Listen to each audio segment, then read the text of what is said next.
This talk is called Helicopter Consideration, so it's focusing primarily on packaging patients for helicopter extraction and then the actual extraction itself. So just a little context of where I'm coming from with regards to this talk. So I have worked with the Snohomish County Sheriff's Office in Snohomish, Washington on the Snohomish County Helicopter Rescue Team as a rescue technician and EMT for about the past 6 years. And so we divide the responsibilities between a flight paramedic, whose main responsibility is patient care, and then the rescue technician EMT, which is myself, who I'm more in charge and responsible for technical rescue, access of patient, extraction of patient. But I'm also, one of only 2 care providers for a patient, But my main responsibility is not the patient care, so I'll get that out right up front. We unfortunately don't have any of our flight paramedics here today, but we do have Chris Moriarty in the back here, and then we also have Joe Edmark right here. And so at the end of this, after we go through and talk about packaging and extraction, we brought down one of our litter kits, and we'll show what that packaging actually looks like on somebody who can volunteer as a patient, okay? So just a little bit of context. So we have about 50 minutes to get through this, and we do have some cool videos of actual rescues that we will incorporate in. So I'm hoping that this talk will be applicable for you as remote and wilderness providers, So hopefully there are going to be some key nuggets that you can take away. So if you end up out hiking the PCT or, somewhere in your local county out on a hike, and you come across somebody who needs, definitive medical care immediately, then you can help facilitate that process, So hopefully these first couple slides will provide you with that background knowledge to be a leader in that sort of situation when it happens. So first thing, when you're calling in and requesting a helicopter resource, there are certain key points that you want to make sure you deliver and prioritize. So first thing you do when you call 911, and for those of us who've done some volunteer search and rescue work, you want to make crystal clear right off the bat, almost the first things out of your mouth, that you are not on a street corner in an urban setting, You want to communicate that you're in the backcountry or in the wilderness setting, because normally that means right off the bat, they'll say, hold on, and they'll transfer you to somebody else. So if you waste 30 seconds, 45 seconds trying to explain what's going on, what help you need, what resources, and they're like, oh wait, you're not in an urban setting, then you have to start your whole story over again. So right off the bat, I'm in the wilderness remote situation, I need to talk to the search and rescue deputy, right off the bat. You get to the right person, okay? Next most important thing is location, location, location, And this is not good enough to say or describe where you are on the trail in relation to a peak. You need to be able to communicate in GPS coordinates exactly where you are. In this day and age, this is not that big of an ask for those of us who go out and recreate in the backcountry. We have smartphones that can do this, we have GPS devices, we have spot beacons, If you're a responsible backcountry person, in my opinion, you have access to GPS coordinates all the time in this day and age, okay? Next is a brief description of the terrain. Is this on a sheer cliff face, Is it in a meadow, Is it in old growth, 150-foot tall trees, Communicate generally, paint that picture in a couple of sentences where you are so the resources coming in know where to look for you and know what they're dealing with, okay? How long would it take for people to walk in and help you out, A lot of times the initial decision that the search and rescue deputy is going to be making is, do I have to send in a helicopter, or is this something I can just have ground teams go do? If you are an 8-hour hike in and you have somebody that has serious injuries, you need to communicate that to help them make the decision for giving you the best resource, okay? And only you can provide that. Giving them the GPS coordinates is not going to allow them insight to how long it actually takes to get to where you are. And lastly, that informed short reports. This is less than a paragraph, Things that we've been practicing already in the definitive care setting, Just the high points, and definitely emphasize what the seriousness is in your clinical impression of the patient, So I'm not saying lie, but definitely err on the side of articulating what the concerns are of the patient, okay? Any questions on this? I think as long as, if you're placing a 911 call and you keep these 5 things in mind, you're putting your patient in the best position to receive good quality care in a timely fashion. Okay? So your medical assessment is going to communicate things, whether you like it or not, to the people who are making the decisions to fly.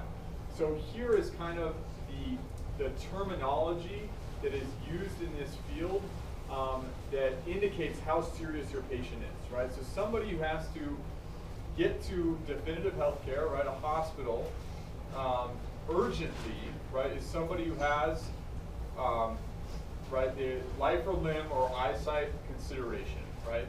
So that's one way you can communicate that. Priority usually means that based on the seriousness of their injuries, your assessment is that they need to be receiving care within 4 hours, routine, anytime within a day, and then a convenience.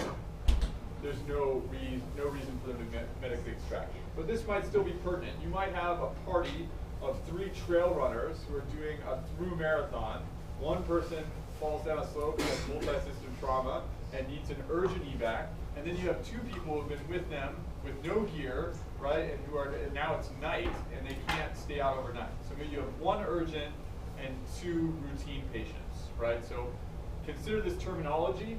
It's not universal, but it is, in my experience within Washington State, pretty widely accepted.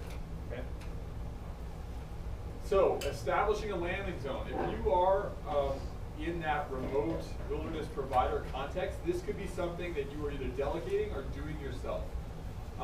So you always want to make sure that this is the sole focus of this person, right? So if you're taking on the responsibility of being the head patient care provider, have somebody else entirely distinct taking on this responsibility. Okay? They're not going to have any other responsibilities, just this, and they're going to be the point of contact with that helicopter. So whether that's on the cell phone with the search and rescue deputy or on a radio with the helicopter, there's a one-way communication channel. Site selection. So we'll talk a little bit about different helicopter resources that are out there that might be in your community. Size is a consideration, right? This is where knowledge of your local context is important. A smaller helicopter is going to require a smaller landing zone, a larger one, a larger, right? So we keep these numbers in mind. 100 feet by 100 foot for the smallest, all the way up to 100 by 300 feet. So these are pretty big areas that need to be established to allow helicopters to come in and out. Ultimately, it'll be the decision of that pilot whether they land in that area, but these are some good kind of buffers to pick a landing zone. Blowdown potential and snags. So if you're in a forest that has had a burn and you have some trees that are just kind of hanging out with no leaves and are just kind of skeletons of themselves, you might want to move the LZ away from those areas, right? Because those things are going to come down with rotor wash. Okay? Also, of course, snags in terms of like wires, right? If you're at like maybe, I don't know, up a forest road and there's some sort of like cabin there with wires, right? You want to make sure you're clear away from those sorts of things because those are hard to see for incoming pilots and they will give the helicopter crew a bad day. Consider snow conditions, right? So if a helicopter was to land right out on the beach here and this kind of packed snow, it wouldn't be as much of a concern. But if it's 3 feet of fresh powder, that's definitely going to white out the entire area as they come into land, and it's something you want to communicate. If it is deep powder, then maybe you have the time to like pack down the snow in your LZ before the helicopter comes in. Slope cannot be more than 7 degrees, and that is not much, right? So keep that in mind. Hillsides, right, are not going to be ideal for helicopters. It's got to be a pretty flat and level surface. Finally, and probably most importantly, is a signaling device. What do you think is the best signaling device, let's say, in the day to catch the attention of a helicopter that's coming in from above? Smoke. Air. Real quick, right? Yeah. 7 degrees is the ADA wheelchair ramp. Which is that what it is? Just imagine that. Yeah. Okay, right. So that's a good visualization, right? So that is not too steep of an incline. Right on. Okay, and then I heard some ideas for signaling. Right there. A bright jacket, right? Okay, so what color? So probably that neon yellow green is the best color for the colors. And then somebody said a mirror. That's going to be the best thing. Okay, just from our experience, I think Chris and Joe can back this up. But that quick flash of light catches your eyes very easily, even on a very bright day. Whereas colors are okay, but it's really movement and flashes of light that are going to get the attention of a helicopter in the day. At night, right, it's going to be some sort of flashing light. And if they're coming in with night vision goggles, any small bit of light is going to be more than enough to get their attention. So light, signal mirrors. Here is just, we won't spend much time on this, but this is what an appropriate landing zone looks like. So this one is for a larger helicopter, 100 by 300 feet. At the front end of the LZ, you can make a signal with an H where those the skids would be coming down. Notice that that location is into the wind, right? Helicopters are always going to want to approach into the wind. It gives them more stability. Notice that the marshaller is the only person that is in the LZ. Everybody else is outside of that LZ. He'll have the signaling light, the light, whatever it is, the signal. And then your staging area with all your patient care, all your gear is out to the side, and usually at a diagonal at a 45 degree from where the helicopter is approaching. Okay, so keep that in mind. Patient preparation. So eye and ear protection go without saying for the patient and for everybody on the ground. Hypothermia concerns, right? Just imagine the wind chill, like on a day like today, if we had a 30-mile-an-hour wind, right? On some of those larger helicopters, it's 50, 60 mile an hour wind is accompanied with that downwash, right? So taking those considerations into effect. So antiemetic medication. So if some of the patients, as we'll see maybe in some of the videos, end up spinning on a hoist, and the last thing you want is somebody you strap down or secure in the litter who can't roll and protect their airway vomiting, right? So that might be a consideration if you have the capability and the training on that. You'll prepare the litter, secure any dressings on the patient or any of the loose debris. One of the most hazardous things that we keep an eye out for when we're coming in to assist the patient are the foil bivy sacks, right? Those things are pretty light. They're like a kite, and they can get blown into the rotors pretty easily. So you want to make sure that all that stuff is secured and not going to be compromising for the team. Prepare written documentation. If you think you're going to be giving an oral short report when that helicopter is still there to receive the patient, that's just not going to happen. You're not going to be able to communicate with that person. It's going to be probably a time crunch situation. So you want to have something to be able to continue that patient care, right? And that is probably going to need to be written. And then ready the patient's personal gear. That may or may not go with, but things need to be secured inside the pack, and then they'll make the decision. Any question on this? I know I'm trying kind of going through this, but we only have 50 minutes for this segment. Okay. So local resources. So if you're leading a trip in Alaska and you're the medical provider for your team, you're going to want to do some research and due diligence as to what sort of helicopter resources are in the community. So if you had an incident and had to call one in, you know what might be coming in to receive your patient, right? So these are the resources we have in Washington State. And I think the big delineation that we all need to keep in mind is that Airlift Northwest or Life Flight is very distinct from a rescue helicopter, right? So Airlift Northwest, Life Flight, those are air ambulances. And the way to think about them, it's just an ambulance that can fly and needs to land to receive a patient. So these helicopters are not going to be going and plucking people off mountains. They're going to be landing in an area, shutting down, and you're going to be carrying the patient into the helicopter, okay? That is distinct from the rescue helicopter. There's a couple different sizes. So the first one here is Highline Helicopters from Darrington, Washington. Very small helicopter. That would be your 100-foot by 100-foot landing zone. Kind of medium helicopter is a UH-1H Huey, King County Guardian 1 and 2. Guardian 2 is one of those, and then our helicopter in Snohomish is that Huey-sized helicopter, slightly larger LZ.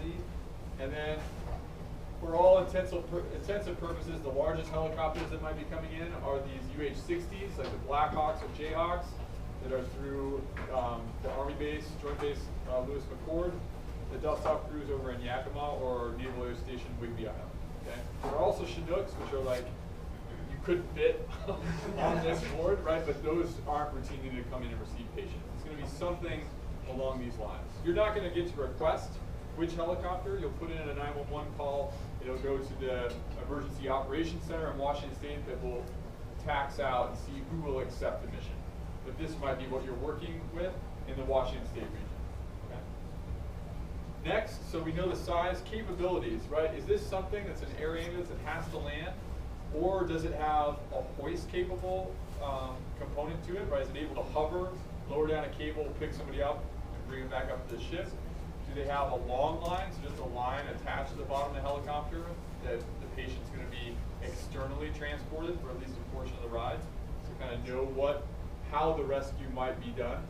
And then personnel, right? So a lot of these aircraft are just staffed by sheriff's officers who have no mountain rescue experience, no patient care experience outside of maybe a first-star CPR class, right? So you might be handing over care to somebody who can't continue on, definitive level treatments, versus you might have people who are, snow qualified rescue technicians, flight paramedics with advanced protocols, or even, physicians. Okay. All right. Any questions about the resources? Just one addition. Yep. If you ever decide to come to the other side of the state, we have Two Bear Air. It's based out of Whitefish, Montana, and they have hoist capabilities and toys that make these guys look like ribbons. Washington State, they've done some rescue sports and stuff. So I did a training with them this summer, and they're very similar in capabilities and capacity to the UH-1H Hueys in King County and Snohomish County, and then the Naval Air Station. So they do have that. They have, like, I think it's one of the Google founder is like sponsoring them or like running. So they have the best helicopters in the business, but they have this external hoist, and they are trained by Priority 1 Air, and so they've got some of the best training in the business too. But yeah, so knowing your region, they do all the rescues in Glacier National Park, and they are definitely on top of things. Question with the smallest helicopter, is that patient going to be held on the outside helicopter configuration of the flight? Correct. So only 2, maybe 3 people can fit in that helicopter tops. And this, for the longest time, for like the past 15 years, it's been the helicopter that's servicing the North Cascades National Park. So they'll pick up climbing rangers, just dangle them on that long line or that short haul, carrying them in, package up the patients, and something like we'll demonstrate here at the end. And then yes, they'll kind of ferry them out, just hanging below the helicopter, right? For some of these other ones, you're able to hover in place, pull them up on that hoist and pull them in the door. But yes, that's exactly how that one will work. Okay? All right, so Forrest is going to help me with some of these videos. So this first one, these are just different capabilities that we were talking about, right? So the first one is a low hover technique. And this is just when, say, the ground's really uneven, or maybe you're on a ridge line and you're not able to land, but you still want to get the patient in the door. So the pilots will hover right off the ground at 2 feet, and then you can load and unload. So we'll watch this really quickly, and we'll see if we can turn the volume too. But you can see that the helicopter is just hovering right off the ground, and you would ferry in gear and personnel, and maybe even a litter. Right, the helicopter would hover there, and you would hand the litter in. Okay. This is an application of this. So before we started, this is Oso, Washington, so the mudslide that happened in 2014.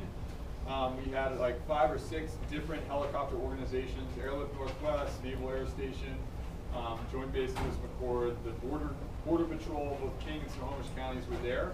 And this is one of the rescues initially with a low hover, where they're pulling patients out of the mud and just pulling them into the helicopter. So we can play this one as well.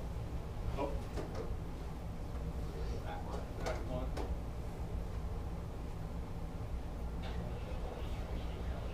So a little hard to hear, but again, that's just a big knob of mud.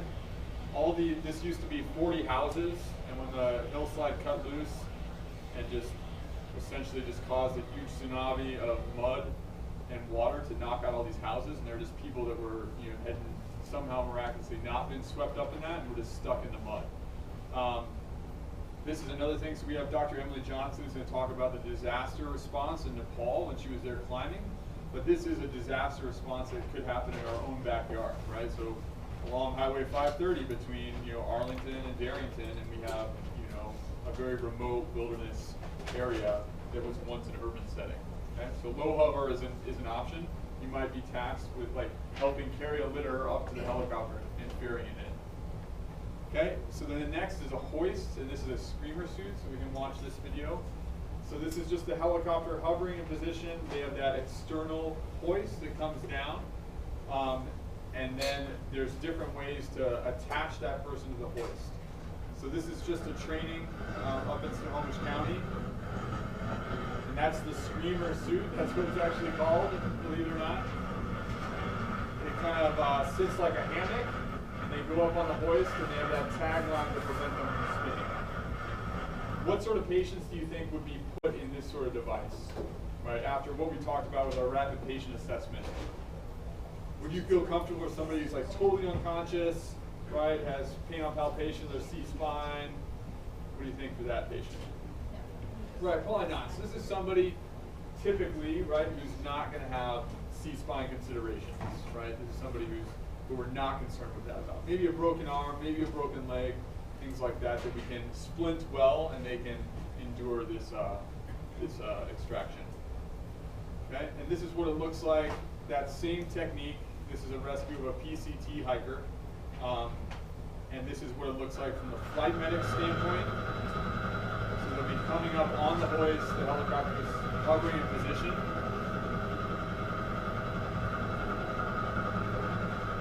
And once he gets to the door, they'll just turn him around, clip him to essentially like a seatbelt-like device, and then they'll pull him into the door.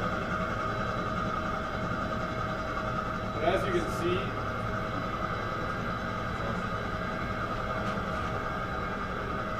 not much room to be working in the helicopter itself. So something to keep in mind. You often have more ability to provide care on the ground and limited abilities once you get in the helicopter. Okay, this next one is a bowman bag. So also a hoist. This is the device that we have here today. So it's a litter with a special sack that has industrial harnesses built into it, so you can clip it to the hoist. So this is important because if you're on the ground with like a search and rescue team and they have their own litter or their own backboard, we can take those litters or backboards and put them in this bag and take them up in the helicopter. Okay, so we can play this one as well. This is up at Lake 22 on Mount Pilchuck in Snohomish County. Patient was packaged on the trail, put into this bag, and then put into the hoist. And again, you'll see the tagline, and that's just to prevent the spin that otherwise happens.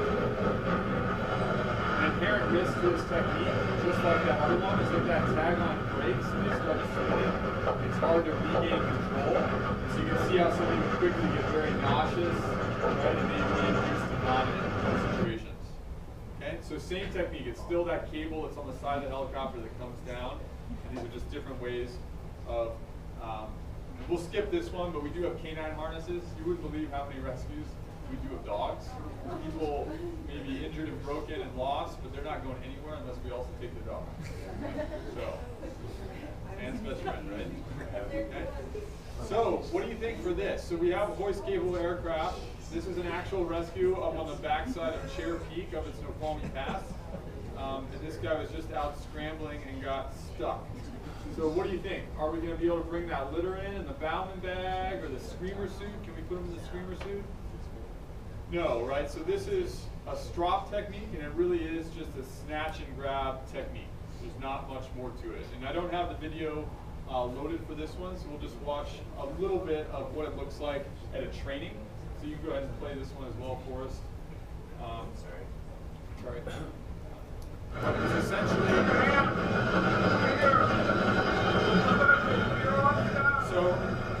just a horse collar you're putting around the patient, cinching it up, putting on a diaper strap, and then you bear hug the patient and you both go together.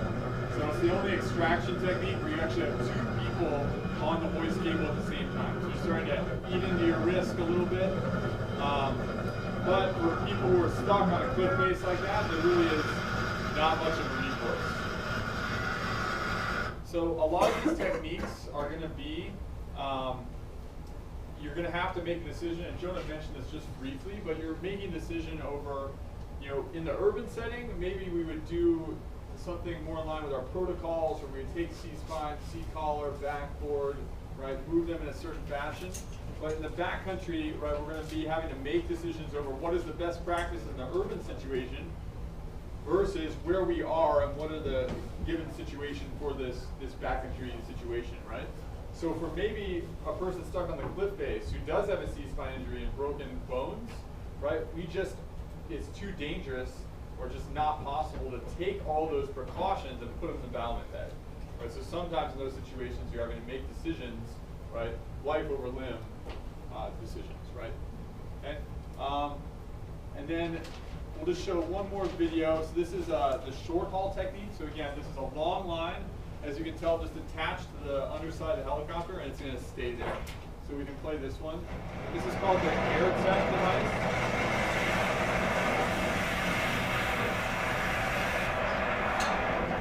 So it allows you to put 2 litters on the device, transport a bunch of patients and gear, and we use it routinely to ferry in gear and personnel to areas which would otherwise take hours and hours and hours to get to, right? So it's another device. And routinely, for Snohomish County Search and Rescue, we take just volunteer search and rescuers who don't necessarily have helicopter training, who are just volunteers, ground support, right, or riggers, and we put them on there and take them in so they can do the job, and it cuts down the transport time.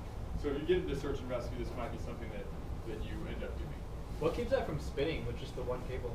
Yeah, so the vector as the helicopter is moving forward is enough to prevent the spin under the helicopter for all these long lines. Yeah, and the reason why it ends up spinning for the hoist is because the helicopter is not moving forward and you don't have that vector, and so it tends to spin opposite of the rotor blades. It gets going pretty fast. That's a great question. Okay, so we'll start to play this, and so you go ahead and play this for us. So let's say, this is Mount Stewart in the Cascadian Couloir. This person, has anybody been up on Mount Stewart before?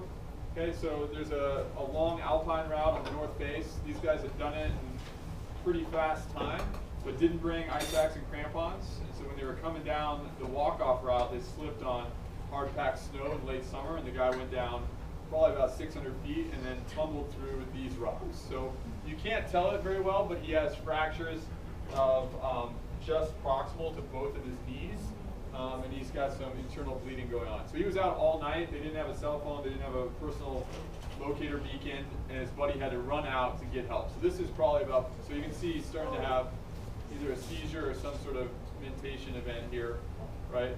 And we have a flight paramedic and a rescue technician that are going to start prioritize or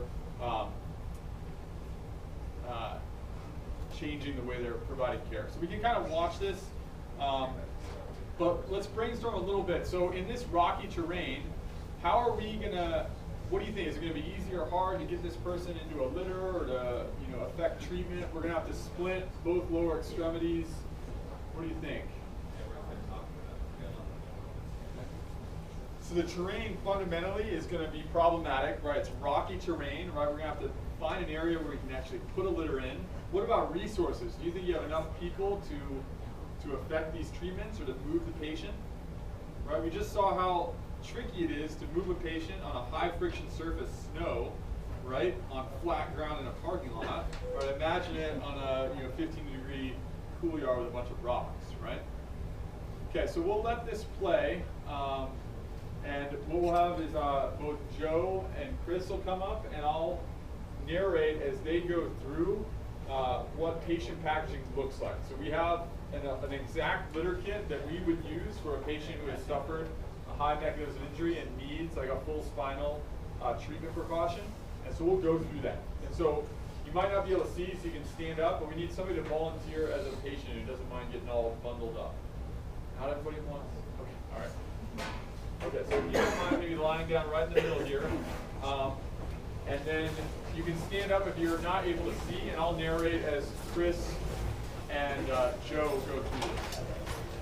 So obviously Chris and Joe are on flat carpeted surface, right? And so it's going to look a lot easier than if we were on a mountainside. But the first thing, right, we would do everything we just did in that rapid patient assessment, right? So we got scene size up, right? They've already decided who's going to be the leader, who's in charge of technical extraction, who's in charge of making patient care decisions. And then they've assessed the scene, right? They're not going to walk into the scene if they're putting themselves at serious risk. They've gone through their 1, 2, 3, 4, and 5. They've done their rapid patient assessment. Maybe they've pulled traction and put a femur splint on. Maybe they've controlled an extenuating bleed. All that's done, right? That rapid patient assessment's done. So what you've seen Chris and Joe do, Joe has C-spine, right? So at D, we made the decision to take C-spine. Chris is positioning the roll, right? And he has a couple devices. So we see this red sheet here. This is called a mega mover, and those of you who do pre-hospital, urban, EMT paramedic work will notice this, right? It's an easy, low-friction device to move patients. They also have what looks like a tiny toy backboard, and that's actually what we call a speed board. So it's just a half backboard. We obviously wouldn't be able to fit one of these in the full litter kit, because the litter kit folds in half. So it's just a way to actually attach. So we'll just go ahead and skip this just for time's sake. But as they roll, they position this, right? So it has a headboard, right? They have straps that they would secure the patient to. And if they're using this, they're also using a seat collar. So we keep a seat collar in with this speed board. And again, it's not a backboard, it's not a full body vacuum splint, but it's the next best approximation, right, for us in a backcountry context. Okay, so they did that roll. They've got her on this speed board. The next thing they're going to do is get the litter set up. So we'll just, Joe, you can start working on the litter, and we'll just assume her C-spine is being managed. So has anybody worked with litters before?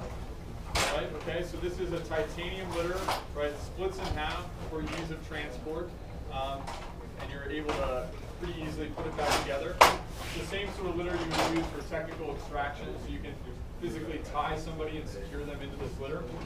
Joe's putting this together, and he'll also ready the litter with this foil sack. So this is no different than the Mylar bivy sacks that you buy from REI, except that it's baffled. So there's a couple layers with pockets of air in it. Much larger and more durable. Those other things just tend to rip to shreds as soon as you pull them out of the pack. This is much more durable, and we'll talk about it more with hypothermia treatments. Okay? But they'll get this positioned in the litter, right? Because one, whatever the patient's original chief complaint was, by the time we get there, hypothermia is the new chief complaint. And number two, we've got all that helicopter downwash, right? So the temperature is going to drop 15 or 20 degrees, and we want to make sure that we're not making the patient worse off. Okay? All right. And then this is the extraction device. So this is the Bowling bag, and it's essentially a harness for a litter. So it has internal and external lashings, and you can put pretty much any litter in it. So if you have the fire department that has hiked up the trail, as is often the case in King County, like on, say, Tiger Mountain or Mount Si, right? The fire department will go up a couple miles the trail with all their heavy gear in their backboard. And if we come in to hoist extract somebody out, we don't want to take them off whatever backboard or litter they're on, right?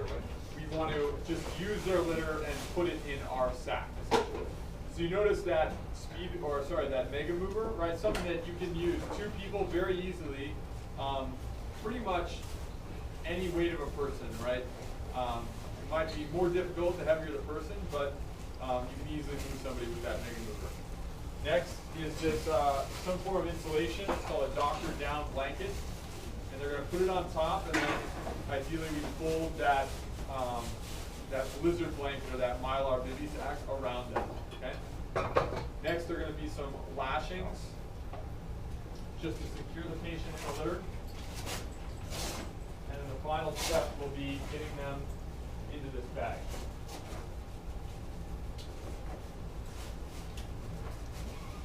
So now I think you can get some better insight as to how managing somebody's airway in this situation can become quite problematic, right? So she's not able to access her airway, right? Her arms are kind of strapped to her side, and if she starts spinning, right, we'd definitely be concerned with aspiration for somebody who was in this treatment. So what do you think? Let's say somebody who we had to intubate on the ground, and we now have to get them from this rocky terrain up into the helicopter. How do you think that's going to be managed? So we've intubated them, right? We're breathing for them on the ground. how are we going to do that? Because we have to hoist extract them, and we can only send one person at a time with this device. So how are we going to manage that? How do you think we do actually manage that? Can you just do it really quickly? Do it really quickly, so just like 30 seconds or yeah, less. right? So hypoxia for 30 seconds, normal temperature. Wouldn't be the best situation, right? But maybe that's the best we can do. Okay? We actually have a ventilator, a mechanical ventilator that's small and compact that we've purchased just for that situation. Where if we do have to take somebody's airway, we can hook them up to that. It'll travel with them, and so then we don't have to have that forced hypoxic event during that extraction, right? But it's something to think about. Another thing to think about is our paramedics work solo. Right? I'm an EMT. I'm not a paramedic. I don't have that advanced training. And normally paramedics are working in teams on the street, right? And so if one person can't get the airway, the other person can, or they at least have some backup. But our paramedics are working solo, so they get pretty stressed out when they have to actually intubate somebody. Is there a weight limit for this? Like, there is. So fortunately, those who end up needing this in the backcountry setting kind of self-select. You don't get very many bariatric patients that are in the wilderness context. But we have had rather large people on horsebacking trips who fall off their horses. And so I think the largest patient we ever extracted was close to like over 300 pounds. And they did not fit in the litter well, and it was, I think, one of our crew chief like threw out his back, like trying to pull him in the door. So fortunately, it's not really a concern in the backcountry most of the time. Tall people sometimes do. Yeah, tall people might just not fit in the litter. So, but anyway, so are you warm? Okay, so she's warm. You notice that she's pretty well secured because she's physically strapped into the litter. Then the litter is buckled inside the bag. Then the bag has external buckles, right? And then we have the actual harness that we clip into the hoist hook. We didn't bring the tagline, but that would be either attached down here with a quick release or off the side, and that would manage that vector or provide a vector to mitigate the spinning.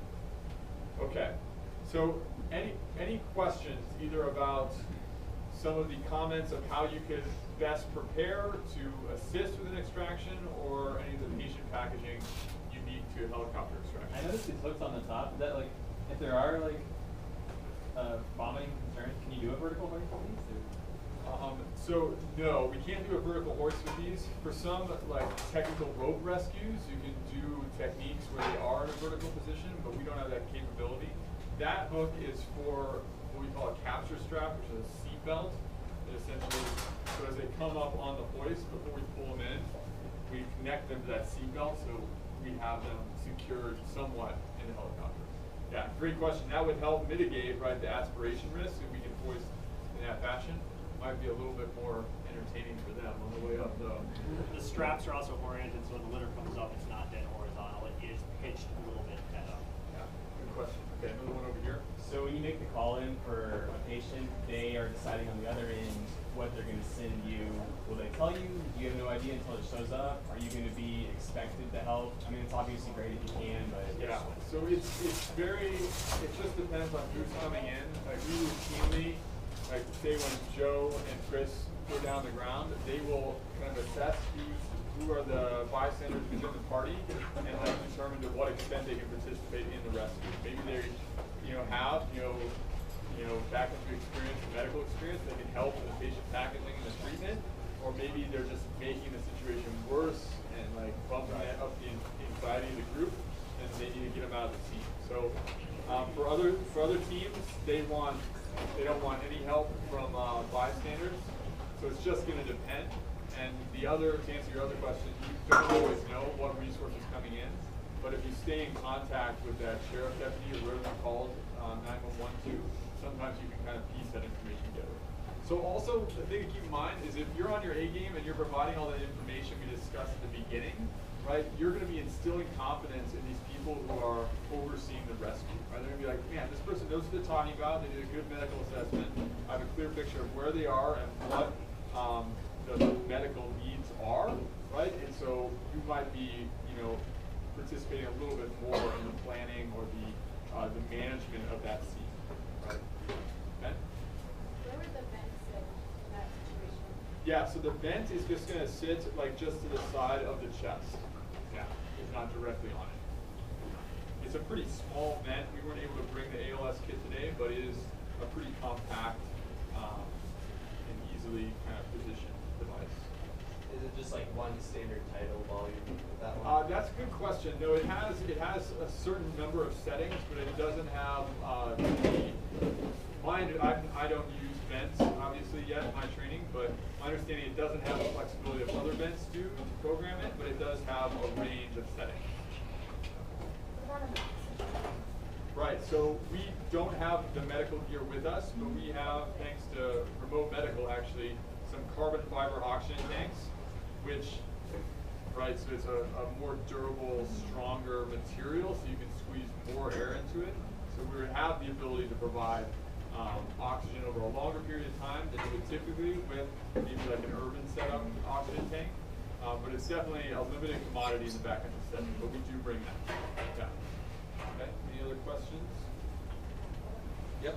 Where's the helicopter? Are Right. they like hovering? Are they like flying around? Yeah, good question. So in this situation, this is in Mount Stewart, Chelan County. So they dropped these rescuers off. They had to scramble up to the patient.